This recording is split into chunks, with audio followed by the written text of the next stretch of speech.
on to G, discussion of Matt's shoe building. I was asked at the last council meeting to review this option and to provide you an update on what options were available to us. I don't believe I had updated you at the time that we had contacted the property owners, and the property owners did confirm that they would be willing to turn the property over to the city. So the next question would be, of course, what would it cost us to take down the building that actually currently exists there? You will see in your memo a description stating, and of course this is missing one cost as of right now. But right now we are projecting that to remove the building would cost somewhere between $13,500 and $18,500.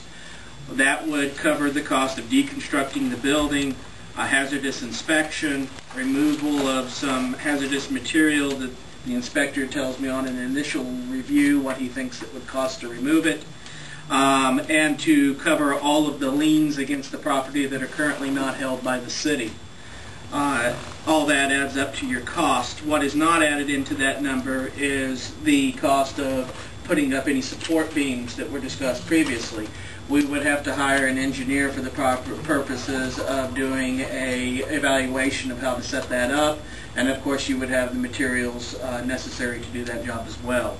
So you can project that it will cost roughly between $20,000 to $25,000 to obtain this facility and actually take it down, properly take it down. I'm opposed to the city taking property on that. I don't think that's our. Would you like to make a motion?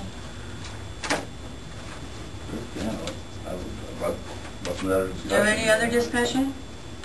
I don't think it's our business as a city to take care of retail businesses or any other business in town. I don't think it's our business to take care of somebody's property that they're not willing to take care of. I think it's disgusting that they can hide trust and not be. It would be addressed. An attorney from Carroll. What's his name? It's the Winchell Trust. Winchell. Yes. And there's no legal action that can be taken. Well, that's one thing I would. We've talked to Colin, and Colin doesn't believe that we have an action. We have a leg to stand on actionably. I think it's this party. This party has no assets. We've talked to Colin a little bit about it. They have no assets, so outside of the property itself, what are you going to go after? And the property itself is actually a negative asset when you look at it, it's a liability. Well, it is to us too. I mean, for people going through town. But isn't there something we can do about it being a hazard? There is. Actually, I would be in attendance to a brownfield workshop in about a week and a half, and I hope to have an opportunity to speak with them and see if there might be something we can do from that angle. But however, I won't have that information until. As it's going to be a hazard. I mean, if it continues, it'll fall down on the street. Before you go to that meeting, you should really have all the hazards listed on what, possible health hazards are there. And we have that. We have that in hand. And I think that should be a project for either downtown or Sac Development or somebody else, not the city. And I don't know if we need to make a motion because that's been refused once, wasn't it? Yes. 5 years ago. Yeah. And I don't know that it's just been an ongoing discussion so far. I mean, by making a motion, you probably put it to rest. Otherwise, I think I'd like to see it put to rest. Neither adjoining property owners, they're not interested in Actually, it's only a discussion item on the agenda. We can't Okay. make All right. Then we're going on to H. Sorry.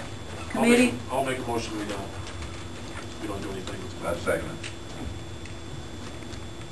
All in favor? Call for a vote, excuse me. Councilman Muscat? Yes. Rennie? Yes. Frederick? Yes. Hanson? Yes. Johnston? Yes. Motion carried.